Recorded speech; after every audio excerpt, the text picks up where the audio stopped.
Կյանքը գոյության կռիվ ու պայքար է, որտեղ ամենքը փորձում են հաղթող ճանաչվել։ Իսկ կյանքի պայքարում հաղթում է նա, ով երբեք չի կոտրվում եւ իր համառ պայքարի արդյունքում գնում է առաջ ու հասնում է հաղթանակների բարձունքին։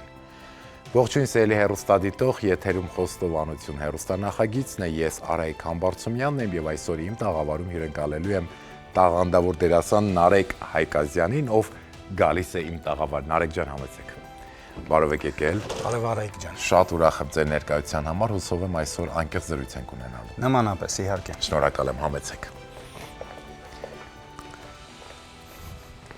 Սկսում ենք ամենասկզբից, որտեղ եք ծնվել եւ ովքեր են ձեր ծնողները։ Ծնվել եմ Երևանում, արվեստագետի ընտանիքում։ Ինչու արվեստագետի ընտանիքում, որովհետև տատիկս գրող, ռեժիսոր, դերասանուհի Ջուլիետ Մատինյանն էր, մորաքույրս դերասանուհի, նկարչուհի Նարե Հայկազյանը, մայրս իրավաբան, փաստաբան, այդ մի գծով կապ չուներ, էլի, բայց այդ ընտանիքում եմ մեծացել, այդպես։ Մանկության տարիներին մանկապարտեզ գնացել եք։ Այո, գնացել եմ։ Երկու մանկապարտեզ եմ գնացել, հիշում եմ, մեկը Կոմիտասում էր, մեկն էլ Կազիրոկում։ Սիրով եք գնում մանկապարտեզ Նարեկ։ Չեմ հիշում, բայց չեմ կարծում սիրով եմ գնացել։ Ես օրինակ սիրով չէի գնում։ Հա, չէ, տեսեք ֆրազներ ինչ որ հիշում եմ, որ մի երկու տեղ լացել եմ, բայց ինչի չեմ հիշում։ Հետո արդեն ընդունվեցիք դպրոց, լավ եք սովորում դպրոցում։ Մինչև 5-րդ դասարան գերազանցիկ եմ եղել, հետո մութ-ցուրտ տարիները սկսվեց, այդ ժամանակ հիշում եմ չէ, որովհետև ավելի սենց զբաղված էի աշխատելով։ Դպրոցից հետո ինչպես շարունակվեց ձեր կյանքի ճանապարհը, որտեղ ընդունվեցիք բարձրագույն կրթություն ստանալու համար։ Բազմիցս խոսել եմ, պատմել եմ այդ պատմությունը, ես ընդհանրապես երբեք չեմ էլ երազել դերասան դառնալ։ Ես պիտի դառնայի կամ իրավաբան, կամ ատամնաբույժ, ու ասեմ պարապում էի հենց այդ երկու մասնագիտությունների համար։ Տատիկիս երազանքն է եղել։ Որ դերասան դառնա։ Ինձ տեսել է դերասան, հա, ու ես հիշում եմ ժամանակ, ես այդ ժամանակ աշխատում էի, չէի կարդում, ժամանակ չկար, ինձ ասում էր ոնց կարող է իմ թորնիկը չկարդա, բան ես ինքը 3 գրադարան գիրքեր կարդացի, իսկապես այդ խելացի քայլող հանրագիտարան էր։ Վայ, ես էլ ասում էի, ումա պետք է այդ կարդացածը գումար չունես, ես բիզնեսմեն եմ դառնալու, այսպես միշտ վեճերի մեջ էինք, անգամ իր գրքում գրել է։ Ինքը մահացավ հունիսի 4-ին եւ հունիսի 6-ից, հունիսի 7-ից ես սկսեցի կարդալ եւ որոշեցի, որ պիտի ընդունվեմ Թատերական ինստիտուտ եւ հենց այդ տարի մի ամիս անց մեջ 30 գիրք կարդացի, որ ընդունվեմ, պարապեցի եւ ընդունվեցի։ Այսինքն տատիկի խորհուրդը ձեզ երազանքն եմ իրականացրել իրա։ Նարեկ, հետո սիրեցի մասնագիտությունը։ Որ վարքյանից հասկացաք, որ սիրում եք այդ մասնագիտությունը։ Առաջի կուրսից, որովհետև բախտս բերեց ընկա Վահե Շավերդյանի արհեստանոց, իր մոտ չէր կարա չսովորեի։ Ինքն էր։ Ճիշտ է։ Քայլող թատրոն։ Սկսեցի սիրել, հետո տարավ մեզ թատրոն, հետո ես հասկացա, որ իմ մեջ ինչ-որ մի բան կա, քանի որ ես միշտ աշխատասեր եմ եղել, իմ մոտ էսպես է, որ ինչ անում ես, պիտի անես լավը, կամ ավելի լավը մի արա, հիմա եթե ես ընտրել էի դա, պիտի այնպես անեի, որ լինեի լավը, օրինակ Ծովինարը կնոջը կինս շնորհալի է, այդպես ինքը ծնվել է, ինքը ջանք չի թափում, որ ինչ-որ մի բան անի, կերպար ստեղծի, ես տանջվում եմ, բայց ես այդպես եմ, ես տանջվում եմ, պիտի անեմ լավագույնը ու փորձում եմ անելու ու սկսեցի սիրել Վահե Շավերդյանի շնորհիվ։ Սիրեցի ու այդպես ստացվեց այն, ինչ որ ստացվեց։ Ու ճանապարհը ձեզ բերեց կանգնեցրեց թատրոնի ճանապարհի մոտ, վրա արդեն։ Այո, առաջի կուրսից ես եղել եմ Սունդուկյան թատրոնում։ Տարավ Սունդուկյան թատրոն, սկսեցինք, դա ոնց որ պրակտիկա լիներ, բայց սկսեցինք աշխատել, ինտեգրվել, գրեթե կուրսի կեսից շատը թատրոնում էր։ Հետո իհարկե քիչ մնացինք, ուղղակի մեր կուրսը բացառիկ կուրս էր, այսպես բոլորը գրեթե 14 հոգի դարձավ ու հիմա բոլորն էլ ինչ որ լավ աշճանի վրա են։ Ու մնացի թատրոնում այդպես, ես իմ տեղը դիրքը հաստատեցի, ասեցի, որ ես էլ կարող եմ լինել Սունդուկյանցի, ու ոնց որ թե եղա։ Նարեկ, իսկ ձեզ համար թատրոնն է ավելի հոգուն հարազատ թե կինոն։ Թատրոնը։ Ինչու։ Կենթանի արվեստ է։ Շփում։ Դերասան, հանդիսատես, շփում, հարաբերություն, դու չունես հնարավորություն, այսինքն եւս երկրորդ հնարավորություն դուրս եկար բեմ, երևում է դու դերասան ես, թե դերասան չես, կարողանում ես, թե ոչ։ Այդ կենթանի շփումը ինձ գերեց, գայթակղեց, ասենց ասեմ։ Հետո թատրոնում խորանում ես, թատրոնում կերպարը բրբտում ես, չգիտեմ, չեմ կարող բացատրեմ, այդ մի հատ ուրիշ գերագույն հաճույք է, ինքը բարձրագույն արժեք է, բարձրագույն ճաշակ է, տեսեք կինոն իր տեղը ունի, բայց կինոյում դու ունես հնարավորություններ, կինոյում դու կարող ես սխալվել, սխալդ ուղղել, չկա բեմում այդ չի, բեմը լրիվ ուրիշ աշխարհ է։ Գիտեք, ես միշտ բեմ մտնելուց առաջ այսպես թրթռում եմ։ Եղել է ժամանակ հիվանդ եմ եղել։ Կուլիսից այդ բեմը մտնում ես, չգիտեմ, մի հատ ինչ-որ կախարդական բան է տեղի ունենում։ Առողջանում ես, փոխվում ես, գնում ես քո աշխարհի մեջ ու դուրս ես գալիս լրիվ բուժված, լրիվ ինչ-որ մաքուր մարդ ես դառնում, չեմ կարող բացատրեմ այդ ինչ է այդ մի հատ այնպիսի բան է, որը անբացատրելի է։ Բեմը դա մի ուրիշ կյանք է, իր մեջ ամեն ինչ կա։ Ինչպես եք հարցին լուծում տալիս, երբ որ բեմում կամ տեքստն եք մոռանում, կամ ձեր խաղընկերն է տեքստը մոռանում, կամ ինչ որ մի բան, կամ լինում են այդպիսի դեպքեր, թե չեն լինում, եթե լինում են, ոնց եք տակից դուրս գալիս։ Դե դա էլ կոչվում է հենց դերասանի արվեստ, այսինքն իմպրովիզացիա։ Իմպրովիզը դա 1000 անգամ արածն է, այսինքն եթե դու գիտես թեման, չէ՞ որ մենք գիտենք թեման, մենակ իմ դերը անգիր չեմ անում։ Դու գիտես թեման, դու գիտես քո խաղընկերը ինչ պիտի անի։ Այսինքն թեմայի շուրջ սկսում ես ստեղծագործել։ Սկսում ես հորինել, որ դերասանի գործը հենց հորինելն է։ Ու պարտադիր չի ամեն ինչ անգիր արած մտնել բեմ։ Անգիր արած մտնում ես բեմ, բայց դու այդ պահին կարող ես ստեղծագործել ու ասեմ ավելի լավ է ստացվում։ Ավելի հետաքրքիր է։ Ես շատ եմ սիրում իմպրովիզացիա անել, շատ։ Նարեկ, բեմից տեղափոխվենք դահլիճ, այնտեղից միշտ բեմում խաղացող արտիստները միշտ դահլիճից սպասում են դրական էներգիայի, որը որ հանդիսատեսը հիմնականում փոխանցում է իր ծափարություններով։ Ծափերը կարող են ոգևորել կամ ծափերի քիչ լինելը կարող է հոգեբանորեն կոտրել արտիստին։ Միանշանակ ոգևորում են, հոգեբանորեն ոչ թե կոտրում են, ինձ թվում է տալիս են հնարավորություն մտածելու։ Չէ, եթե հոգեբանորեն կոտրվես, ինձ համար դերասանը գերմարդ է, որովհետև ինքը գործ ունի հազարավոր մարդկանց հետ, նույն կերպարները, հազարավոր կերպարներ են, չէ՞, մարդու մասին է։ Ես այսօր բժիշկ եմ դառնում, վաղը, չգիտեմ, ծառա, մյուս օրը թագավոր, մյուս օրը, այսինքն ինքը քեզ հնարավորություն է տալի մտածելու, որ գիտես ինչ, քիչ էր, ես մի քիչ հավատացի։ Դու պետք է հասկանաս, որ չէ, ուրեմն կերպարդ ավելի պիտի խորացնես, ուրեմն պետք է ավելի հավատացնես, որովհետև ինքը սուտ ճշմարտություն է։ Դու իրանց խափում ես, բայց ճշմարիտ պիտի խափես։ Նարեկ, հետո արդեն մուտք դեպի հեռուստանովելներ, սերիալներ, չէ, եւ հեռուստադիտողը սկսեց ճանաչել ձեզ եւ գնահատել ձեր խաղը։ Այ կերտած կերպարների մեջ երկար եք մնում, թե ամիջապես նկարանումը կամ խաղն ավարտվեց, դուրս եք գալիս կերպարից ու ապրում ձեր առօրյա կյանքով։ Պատահական չէ հարցս, որովհետև ես գիտեմ մարդկանց, ովքեր Չէ, դե ժողովուրդ, ինձ համար լավ, թող ինձ ներեն ով այդպես է, բայց ինձ համար դա սուտ է։ Կերպարը խաղացիր, այդ կերպարն է, ավարտվեց, վերջ ավարտվեց, ես Նարեկն եմ, ինչ կերպար։ Բրավո։ Չէ, վերապրեցի, որովհետև մենք սովորել ենք վերապրման արվեստ եւ սովորել ենք ցուցադրման արվեստ։ Ցուցադրման արվեստը երբեմն գալիս է օգնության վերապրման արվեստին, այսինքն, որ դու կարողանաս չափը պահել, չանցնել այդ չափը։ Եթե դու այս չափի մեջ վերապրում ես, դուրս եկար, դու գիտես, որ դու դա խաղում ես։ Դուրս եկար վերջացավ։ Հա կարող այն որ հուզվել ես, բնականաբար դուրս եկար վերջացավ, մի քիչ հուզումդ մնացել է, հանգստացար, անցար գնացիր առաջ, չէ, դերասանական արվեստը խաղը կյանքի հետ, քո կյանքի հետ կապ չունի։ Դրա համար որ ինձ ասում են կյանքում դերասան, կյանքում դե որ տենցա բոլոր մարդիկ ուրեմն կարան լինեն դերասան։ Այդ չի, չէ, ինքը լրիվ ուրիշ բան է։ Իսկ հեշտ նկատում կյանքում խաղացող մարդկանց։ Այո, որովհետև մենք մարդաճանաչ ենք։ Մեր գործն է դա։ Ինձ համար մարդիկ հետաքրքիր բան ասեմ, կերպարներ են։ Ես երբեմն մարդկանց սովորական չեմ նայում։ Ես յուրաքանչյուր մարդու ուսումնասիրում եմ, որովհետև ես կարող եմ վաղը իր կերպարը խաղամ։ Ինձ համար շատ հետաքրքիր են մարդիկ։ Ինձ համար հետաքրքիր են այդ ճանապարհի մուրացկանները։ Ինձ համար հետաքրքիր են այդ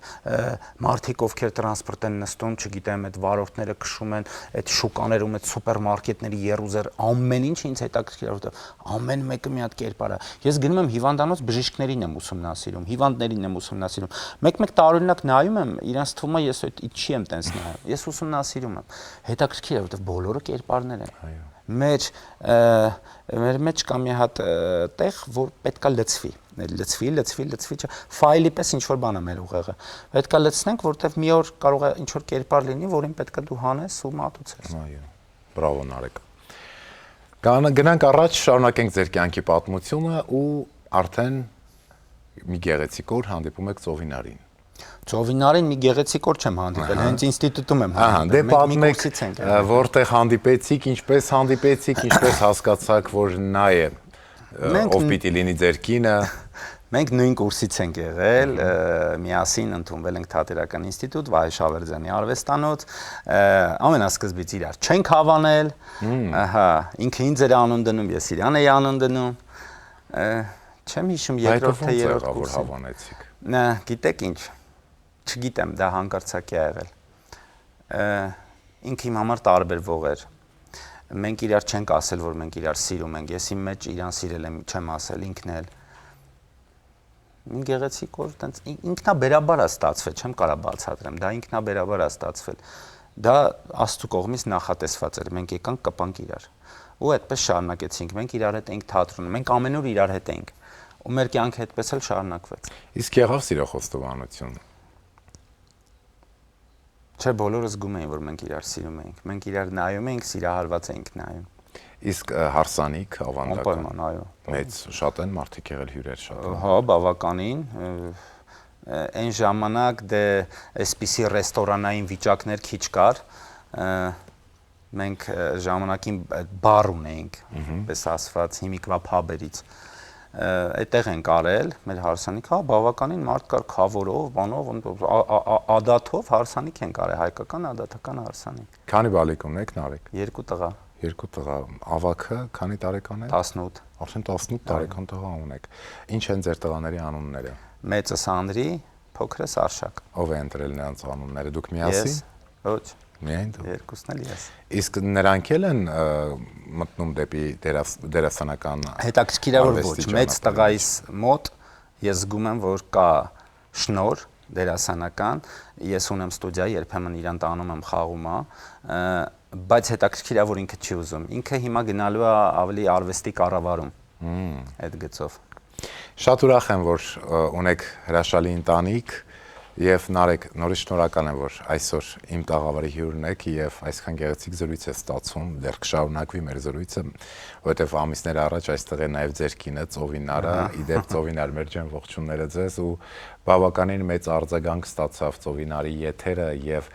շատ դրական, գեղեցիկ մեկնաբանություններ թողեցին մեր YouTube-յան հարթակում մեր հավատարիմ հետևորդները։ Նարեկ, ընկերասեր եք, սիրում եք ձեր ընկերներին։ Շատ ընկերասեր եմ ու շատ հավատարիմ ընկեր եմ։ Ու երբեմն ջղայնանում եմ, որ երբեմն կարող է ինպես ոչ թե ինպես հավատարիմ չլինեն, այլ այն ջերմությունը, որ ես եմ տալի, այդ չստանամ ու դրանից ես ջղայնանում, բայց նորմալ է, այնց չի, որ ինչ որ աշխարհը փլվում է, մարդիկ տարբեր են։ Շատ ընկերասեր եմ, շատ ու ես դողում եմ իմ ընկերների վրա։ Ինձ համար ընկեր ունենալը հեշտ է, ընկերություն պահելն է դժվար։ Այո։ Իսկ ընկերները մանկության ընկերներ են, թե արդեն հասուն։ Մանկության էլ ունեմ, հասուն էլ ունեմ, ինստիտուտի տարիներից էլ ունեմ, բակից էլ ունեմ, ամեն տեսակ ունեմ։ Վահե Մարգարյանը ձեր ընկերն է։ Մարգարյան Վահիկը մանկությունս ընկերն է, այո։ Վերջին անգամ երբ եք տեսել։ Մի քանի տարի առաջ, երևի 2։ Բա ինչու։ Գործի բերումով նայեք, դժվար է լինում։ Ես իմ մանկության ընկերներին գրեթե չեմ տեսնում։ Մենք ես, Վահիկը, մեկ է Սաշան, մենք մանկության ընկերներ ենք, հետաքրքիր մի հատ ավանդույթ է դարել, մենք իրար ձայն ենք լսում մեր ծննդյան օրերին։ մեր ծնունդի ժամանակ զանգում ենք, դա պարտադիր է։ Ես Վահիկին ամեն սեպտեմբերի 10-ին զանգում եմ ու Սաշային հունվարի 30-ին, իրանք էլ ինձ իմ ծննդյան օրը։ Չենք կարողանում տեսնել զուտ ժամանակի առումով, բայց իրանք իմ ընկերներն են, ես իրանք շատ սիրում եմ, իրանք իմ սրտում են ու այ հետաքրքիր է մենք այնպեսի մի հատ կյանք ենք իրար հետ ապրել, որ կապ չունի ինչքան ժամանակ անցնի, ինչքան ուշ իրար տեսնենք։ Մենք ընկերներ ենք, այո։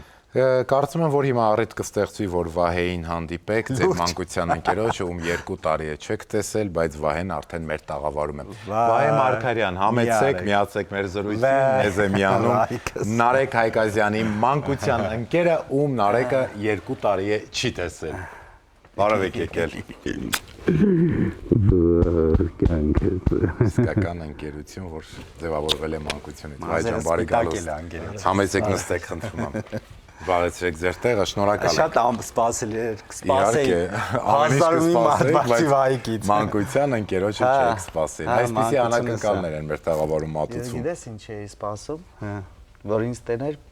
տեղավանդույթ այդ, որ ասում ես զանգում ես ամեն ծնունդին բան։ Ծնունդիդ շնորհավոր։ Ոչ թե զանգում ասում է բարի օր աղբերս, բարի օր վատս,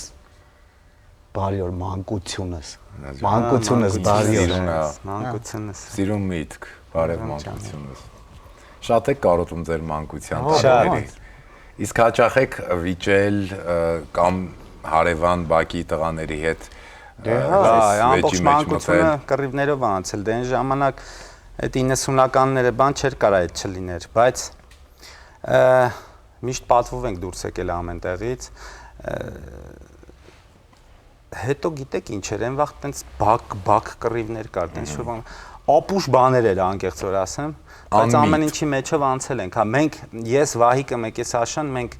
շատ հետաքրքիր մանկություն ենք ունեցել, մենք ամեն ինչ ենք տեսել, մեր օրը սկսում էր իրար հետ, որտեղ մենք նույն տեղն էլ սովորում էինք, իրար դասարանից էինք, հետո նույն դպրոցից էինք պարալելին դասարաններ, մեր ամեն ինչ, մեր առավոտը իրար հետ էր սկսում, երեկոյան մենք այն ժամանակ լույս չկար, այդ մութ ու ցուրտ տարիներն էր, սկսում էր մեր խաղերը բակային, հալամուլա ես ինչ, այսինքն առավոտը իրար հետ սկսում էր, գիշերը ավարտում էր, գնում էինք քնելու մի։ Իսկ ձեզանից ով էր ավելի կռվարար։ Ահա, ես ուժեղն էի իրանց մեջից, այդ ասեմ։ Մենք մեր մյուս ընկերը, երրորդ ընկերը Սաշան, ինքը լեզվանին էր, ինքը մեր հետևը, իմ ու Վահիկի հետևը մտնում էր ու սկսում էր գորգրա։ Մեզ կռվի մեջ էր գցում միշտ։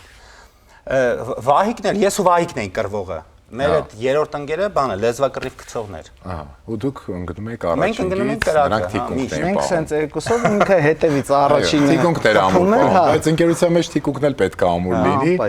Չէ, բայց էդ էլ էր հավես։ Շատ սիրուն էր էդ էլ։ Իհարկե։ Վայ, ինչպիսի բնութագիր կտակ Նարեկին, ինչպիսի ընկեր է նա եւ առհասարակ ինչպիսին է նա։ Սկսած մանկության տարիներից։ Այս հետաքրքիր էր։ Դե ամենակարևորը ընկերության մեջ այդ նվիրվածությունն է։ Որ ոչ մի վարքյան չէր կարա կասկածել, որ Նարեկը կարող է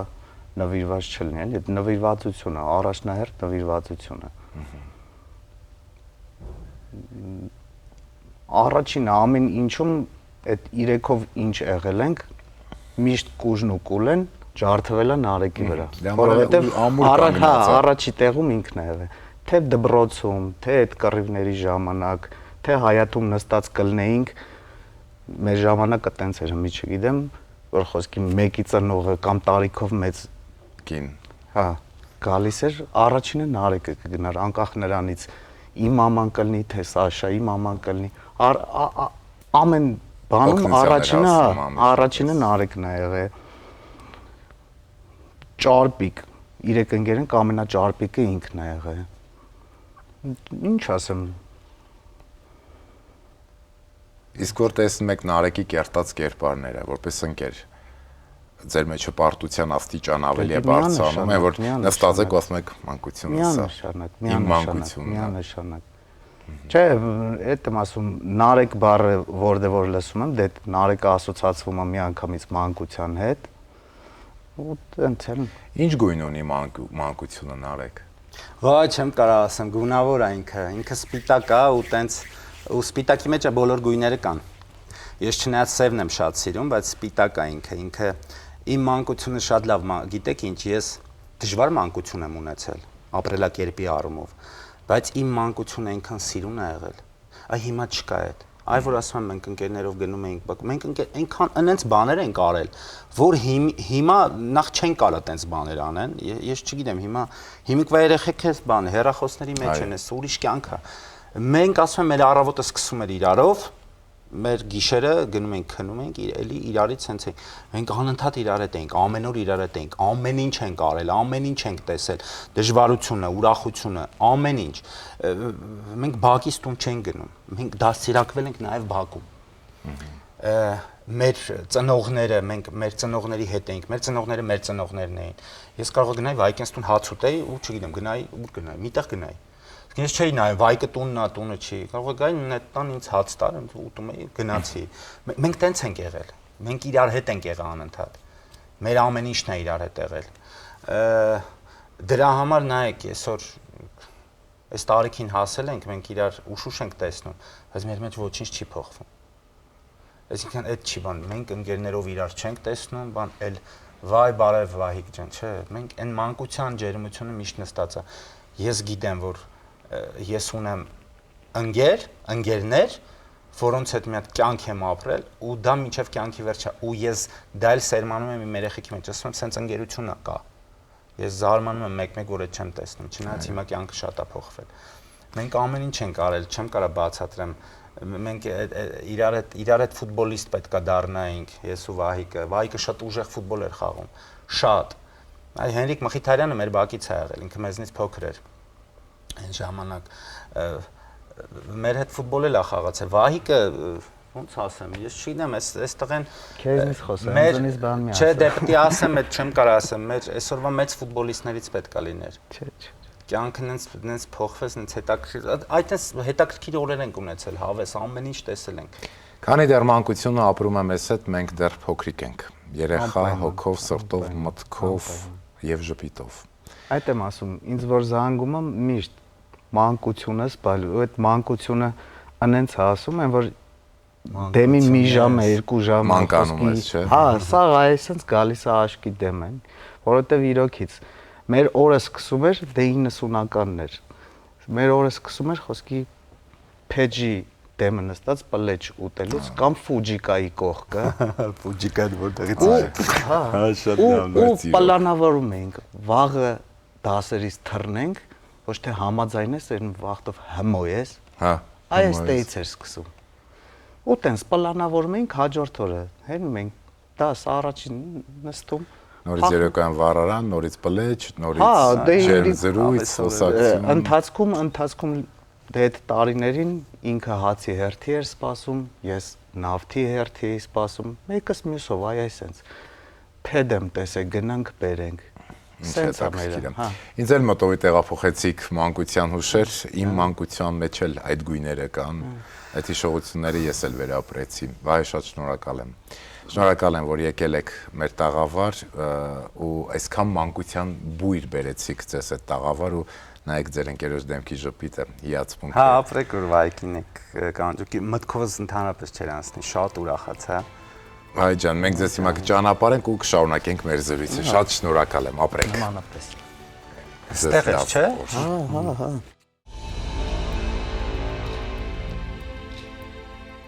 Սելի հեռուստադիտող վերադարձանք, որ շարունակենք մեր զրույցը, սակայն մինչ զրույցը կշարունակենք, ուզում եմ նշել, որ եթե մեր այս եթերը չեք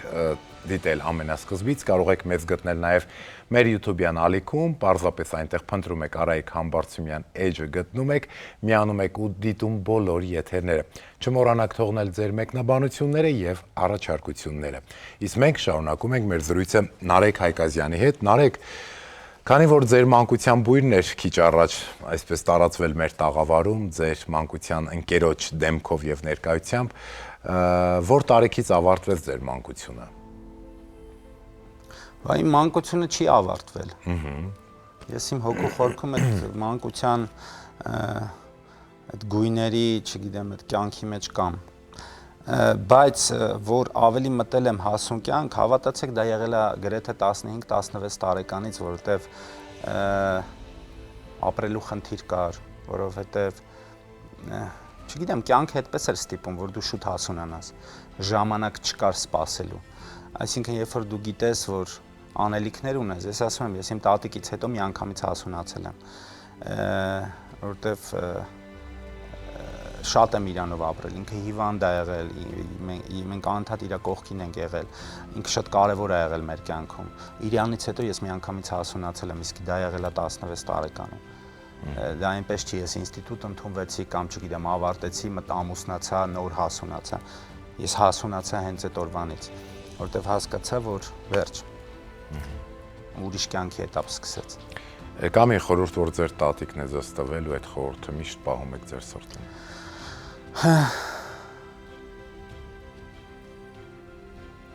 Հա։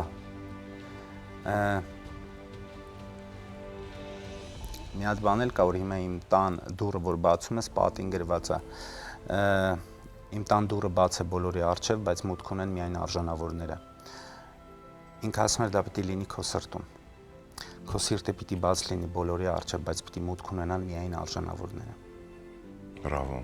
հրաշալի խոսքեր։ Մերից իմաստ կա այդ մեկ նախադասության մեջ։ Եվ հիմա իմ գաղտնի տուփում կա մի իր, որը ձերն է։ Եվ կարծում եմ, որ այս թեմայի հետ շատ ընդհանրություն ունի այդ իրը։ Տատիկից Ծիրանի մանուշակներ։ հա։ Սա ձեր տատիկի հեղինակած գիրքն է։ Այո։ Սա իր հեղինակած գիրքն է ու այստեղ վերջում իմ մասին բան կա գրած։ Հենց այս մեր կռիվն էր հիշում եք, որ ասում էի, ինքը ինձ ասում էր կարդա, ես իրեն ասում էի բիզնեսմեն կդառնամ։ Ինչ է գրված նարեկ այդտեղ։ Վայ, ես ախր պետք է այս պատմությունը կարդալ, այս վերջին պատմությունն է պետք է մեր ժամանակի դպրոցականը։ Ես պետք է այս վերջի պատմությունը կարդալ, որ հասկանալ։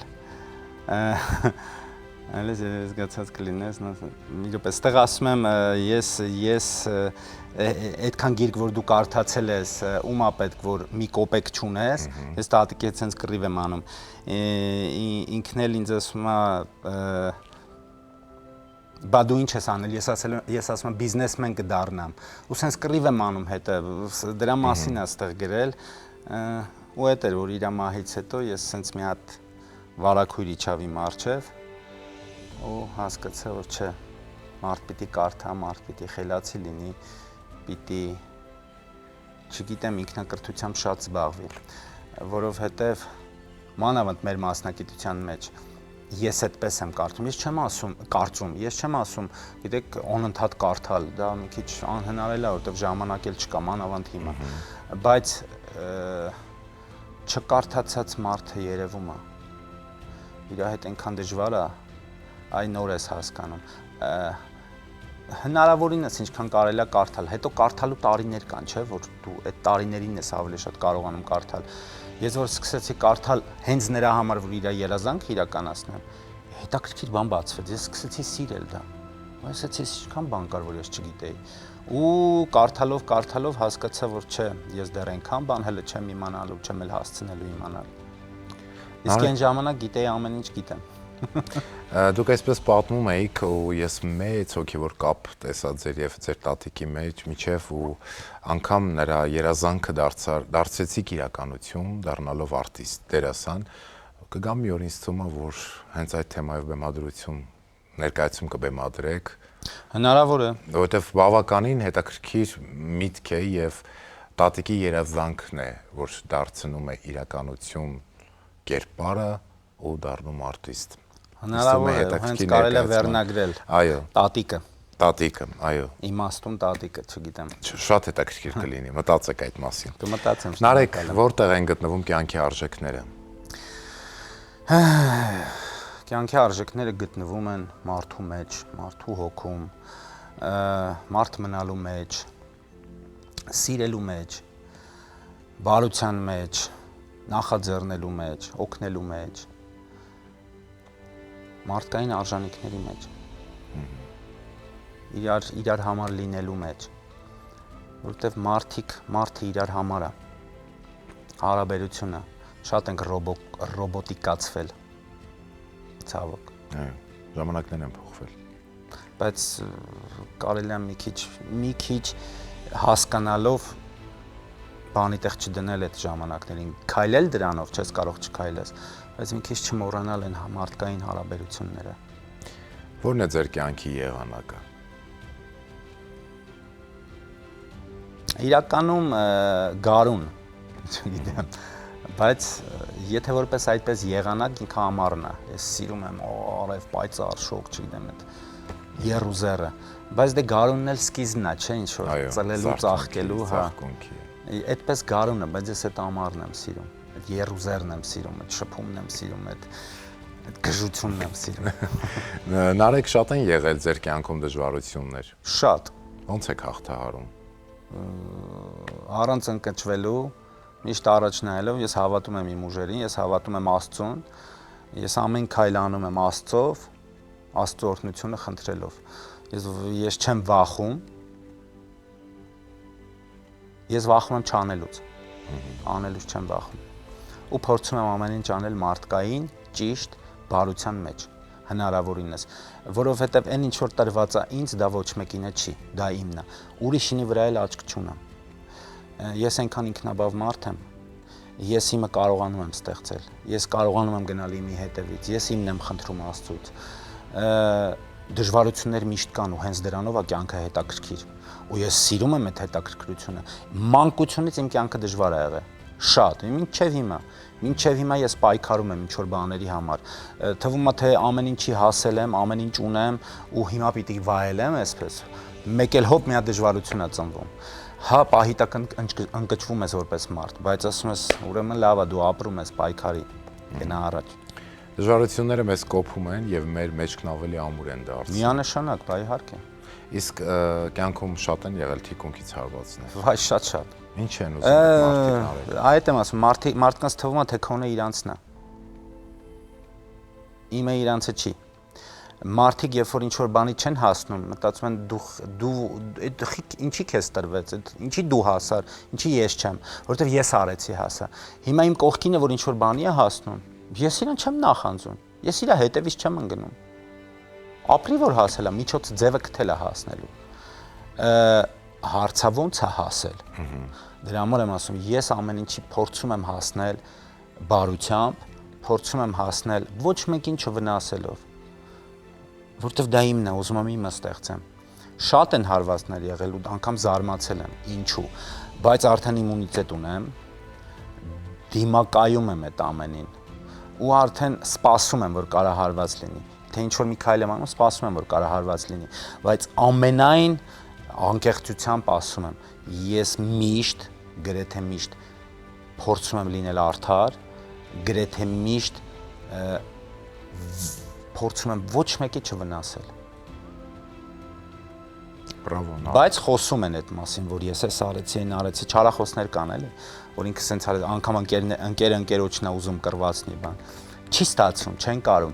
կարում, որովհետև ես ուժեղ մարդ եմ, հանձնվող չեմ։ Իմ մասին կարան գնան ինչ-որ բաներ պատմեն, մարդիկ կարծիքներ փոխեն, որովհետև տենց է, չէ՞, մարդկային։ Մեկին ասում ես կարծիքա փոխում։ Բայց ես գիտեմ, որ ժամանակը ամեն ինչ տեղն է գցելու, որովհետև ճիշտ է։ Շփվելով կճանաչեն, էլի կտեսնեն։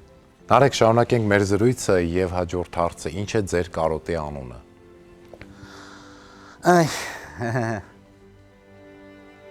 Ես տատիկիս ու պապիկիս եմ կարոտում, չգիտեմ ինչ է անունը։ Հենց կարոտ։ Չգիտեմ, ես իմ մանկությունն եմ կարոտում։ Ինչ դնեմ անունը։ Չեմ կարող բացատրեմ, ես բաներ եմ կարոտում, որոնք հետ չես բերի։ Այսինքն եթե ես իմանայի, որ ինչ որ մի բան ես հենց հիմա կարող եմ անել եւ հետ բերել, չէի կարոտի կանեի։ Ես կարոտում եմ այն, ինչ որ չեմ կարող հետ բերել։ Անունը չեմ կարող դնել, չգիտեմ դրա անունը ինչ է։ Մանկություն, տատիկ, պապիկ, սեր, չգիտեմ, բակ, հեծանիվ, արլյոնակ։ Ինչ դնեմ անունը, այդ այնց հետաքրքիր բաներ կան։ Ես կարոտում եմ այն պահերը, այն հրաշալի պահերը, որոնք այլևս չեն կրկնվի։ Ես դրանք եմ կարոտում։ Ես կարոտում եմ բակի թարմայից խաղող ուտելը։ Կարող է ինչ-որ մեկի համար դա թվա, ես կարոտում եմ դա։ Ինչ դնեմ դրա անունը, դրանք անուններ չունեն։ Ինքը հենց կարոտ է, կարոտ բառն հենց լավ, հենց հորինվել է։ Շատ գեղեցիկ մեկնաբանեցիք, ձեր կարոտը տարբեր անուններ ունի, բայց այդ բոլորը եթե գումարում ենք իրար, դառնում է մեկ ընդհանուր կարոտ։ Հա։ Նարեկ, եթե ձեր կյանքի մասին գիրք գրվեր, դուք գրեիք այդ գիրքը, ձեր կյանքի պատմության մասին, ինչ անուն կտայիք գրքին։ Երուզեր։ Այ, իմ կյանքը սենց է, իմ կյանքի մեջ վասկ, իմ կյանքը վասկ է ու ես այդ վասկից չեմ հոգնում, հետաքրքիր է։ Հակառակը ինչքան վազում եմ, այդքան ավելի եմ արագանում։ Իդեպ ասեմ շատ հետաքրքիր բան, ֆիզիկապես էլ եմ ես այդպեսին եղել։ Ես փոքր ժամանակից ես շատ արագ եմ վազել։ Այդ վերածվեց իմ կյանքին, իմ կյանքն էլ դառավ վազք։ Ես ժամանակ չունեմ անգամ իմ համար։ Իմ ժամանակը չի հերիքում։ Անկեղծ իմ բոլոր ընկերները, իմ հարազատները բոլորը գիտեն։ Ես անընդհատ զբաղված եմ, ու որ ասում եմ զբաղված եմ, երբեմն մարդիկ կան չեն հավատում։ Տեսնում եք, ինչ անում անընդհատ զբաղված է։ Ես գործ եմ հորինում։ Ես չեմ մնում իմ տեղում։ Ես պարապությունից եմ հոգնում։ Ես այսպես նստելուց որ գնամ տանը նստեմ, կհոգնեմ։ Ես աշխատելուց, վազքի մեջ լինելուց չեմ հոգնում, հանգստանում եմ։ Իմ մոտ հակառակը։ Չգիտեմ այդ ինչա։ Վազք դնենք դրա անունը, Երուզեր դնենք, ինչ դնենք։ Կրակ, չգիտեմ։ Արդեն հետաքրքիր Երուզեր։ Հա։ Հետաքրքիր է։ Ես այդպեսին եմ, ես սիրում եմ այդ վիճակը։ Նարեկ, քանի որ դուք գտնվում եք խոստովանության տաղավարում, այս պահին դաշտը բաց է եւ տեսախցիկները ձեզ են նայում, ում ինչ ունեք խոստովանելու։ Անկեղծ լինեմ, այնքան բաց մարդ եմ, այնքան արդեն նկատվեց այդ։ Հա, այնքան ես իմ կյանքում այնպիսի բաներ թույլ չեմ տվել, որոնցից կարողանամ ամաչել։ Որպես այդպիսին խոստովանության կարիք չունեմ, որովհետև ում ինչ պետքա խոստովանել, ես խոստովանել եմ։ Ում ինչ պիտի ասեմ, ես ասում եմ։ Ես իմ մեջ չեմ պահում։ Դրա համար ես չգիտեմ ինչ խոստովանեմ։ Ես կարող եմ մաղթել, ոչ թե խոստովանել։ Խոստովանելը գիտեք ինչա, քո ներսում ինչ որ մի բան որ պահել ես ու չես կարողացել երբեք արտահայտվել, գալիս է պահը, որ արի արտահայտվեմ, հանգստանամ, իմացեք։ Ես չունեմ այդպիսի գաղտնիք իմ մեջ։ Ես միշտ բոլորին պարզ ասում եմ, ինչ ասում եմ։ Ես սիրում եմ, ասում եմ։ Ես կարամ գնամ, ասեմ կնոջս, ես քեզ սիրում եմ։ Վայ, ասիկյան, ես 100 տարի անցավ, ինչ եղավ։ Պրոստը ուղղակի սիրում եմ։ Ես չգիտեմ, ես իմ մամայի համար խելագարվում եմ, այդ խոստովանությունը ինչա, ինքը գիտի։ Ես իմ աղբերներին սիրում եմ։ Ես իմ զոքանչին, որը ինձ համար մայր է, շատ եմ սիրում։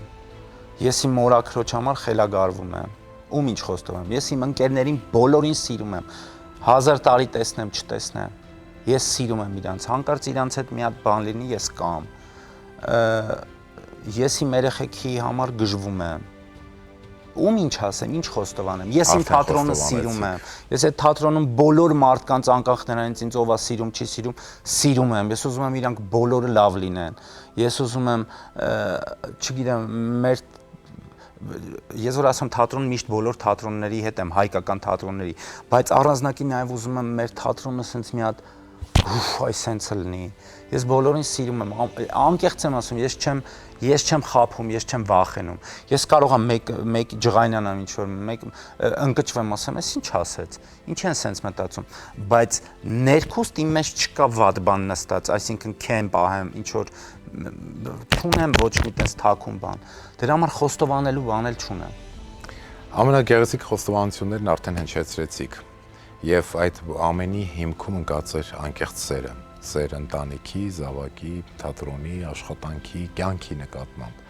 Նարեկ, անչափ շնորհակալ եմ, մինչ այս պահը մեր զրույցը հրաշալի է ստացվում, անկեղծ ամենակարևորը, որը որ նկատելի է եւ ոչինչ շինծու եւ կեղծ չէ այստեղ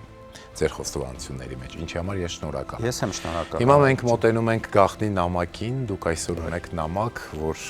գրել է ձեզ համար թանկ մի մարդ։ Հիմա ես այն կփոխանցեմ ձեզ։ Այս գեղեցիկ ծրարի մեջ է նամակը։ Պիտի խնդրեմ բացեք ու բարձրաձայն կարդաք եւ փորձենք հասկանալ ով է նամակի հեղինակը։ Կարդամ բարձրաձայն։ Իհարկե։ Նարեկ Հայկազյան, հարգելիս ի սկզբանե ապավինեցիր ինքդ քեզ ոչ մեկից ոչինչ չակնարկելով եւ չսպասելով։ Դու հասկացար, որ կյանքը պայքար է, ամեն մի օրը քննություն է քո առջև, ծառացած խնդիրները լուծելու համար։ Ես տեսել եմ, թե ինչպես 24 ժամը չի հերիքում քո բազմաբովանդակ նորն ամփոփելու։ Ամեն րոպեն ժամը հաշվարկված է եւ տեղաբաշխված ըստ տեղի, ըստ հանգամանքի, ըստ տվյալ իրավիճակի։ Ես սա համարում եմ մարդկային բնավորության բարձր հատկանիշ, երբ անձը անկապ անիմաստ չի կորցնում իր ժամանակը օրը գլորի ոնց պատահի։ Այդ է պատճառը, որ քո գործունեության մեջ անհնարին թվացող երևույթը դառնում է հնարավոր։ Քո նպատակասլաց գործելակերպը, կամային եւ սկզբունքային հատկանիշները, եռանդուն ջանքերը միշտ արդյունավետ ավարտի են հասցնում քո ծրագրած գործերը։ Ինքը շռայլ չեմ գովեստների մեջ, ասում եմ այն ինչ կա, ինչ տեսել, զգացել եմ։ Եթե սրան էլ ավելացնեմ քո ընտանիքում որպես նվիրյալ հայր զավակներիդ համար եւ սիրող ամուսին քո չքնաղ կնոջ համար, կարծում եմ դարձյալ քիչ է քո մարդկային որակն արձանագրելու համար։ Աստված քո կողքին։ Ոստված։ Ով է գրել, հա? Բայց չգիտեմ, բայց հիմա որ անկեղծ ասեմ, այս կարա գրի իմ զոքանչը, կարա գրի մայրս, կարա որտեվ իրանք ինձ լավ գիտեն։ Գիտեք, ինչն է շատ հետաքրքիր, որ չգիտեմ ով կարա գրի։ Ճիշտ ճանապարհի վրա է կանգնած հենց հիմա ու տվեցիք երկու հրաշալի մարդկանց մամաների անուններն են։ Անունները, այսինքն գլխավորը այստեղ մայրն էր, կամ կնոջդ մայրը, կամ հենց ձեր մայրը։ Նամակ եղանակը զոքաչն է։ Ահա, Գրետա Մեժլումյան։ Գրետա Մեժլումյանը, մեր շատ սիրելի տաղանդավոր արտիստուհի Տիկին Գրետա։ Շնորհակալ ենք այս նամակի համար, գեղեցիկ խոսքերի համար եւ շնորհակալ ենք, որ ժամանակ եք գտել ու ձեր սիրելի Փեսային այսքան գեղեցիկ խոսքերով բնութագրել։ Իդեպ ասեմ, ինքը հենց այնց խոսքեր չի շռայլում։ Ու ինքը իմ ամենամեծ քննադատներից մեկն է։ Մտածում է այն, ասում է այն, ինչ որ մտածում է։ Եթե այսպես չմտածեր, իրականում եթե ես սրա կեսը լինեի կամ այդքան ինքը չէր գրի։ Ինքը այդպեսին է։ Շնորհակալ եմ։ Դրա համար ասացի, մամաներից մեկն է, որտեվ իրանք ինձ լավ գիտեն։ Այո, մամաներից մեկն է։ Եվ Նարեկ, հիմա եկավ այն պահը, որ պետք է այս մաքուր թղթի վրա թողնեք ձեր միտքը, խոստովանությունը, առաջարկությունը, մաղթանքը, մի բան, որ ձեր սրտի խորքից կտեղափոխեք այս թղթի վրա եւ այն կփակենք գաղտնի ծրարում, իսկ թե ինչ է գրում Նարեկը, այդպես էլ մենք չենք իմանա, մինչև չհանդիպենք մեր տարեվերջյան նկարահանումների ընթացքում։ Եվ դնում եք այս ծրարի մեջ ու փակում։ Խնդրեմ ծրարը։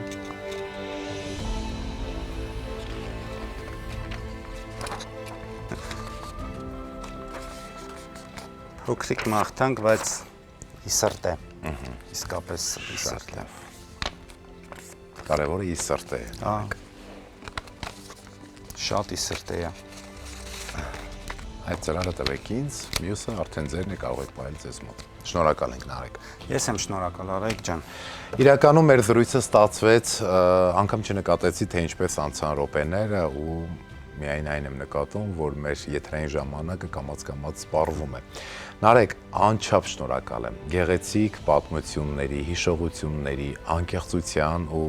խոստովանությունների համար։ Ես եմ շնորհակալ, Արայք ջան, հրաշալի հաղորդում, հրաշալի մթնոլորտ, կարևորը ամեն ինչ անկեղծ էր։ Ես քիչ եմ անկեղծանում, անկեղծ մարդ եմ, բայց շատ չեմ սիրում իմ մասին խոսել։ Դուք շատ եք սիրում կյանքը եւ սիրում եք կյանքի արժեքները։ Կյանքն էլ ձեզ պետք է շատ սիրի, որովհետեւ կյանքի լիարժեք սիրո արդյունքում ներդաշնակությունը ավելի ցայտուն է լինում։ Նարեկ, շնորհակալ եմ շատ։ Ես եմ շնորհակալ։ Սիրելի հեռուստադիտող, այսպիսին է սիրված դերասան Նարեկ Հայկազյանի կյանքի պատմությունը ու խոստովանությունը։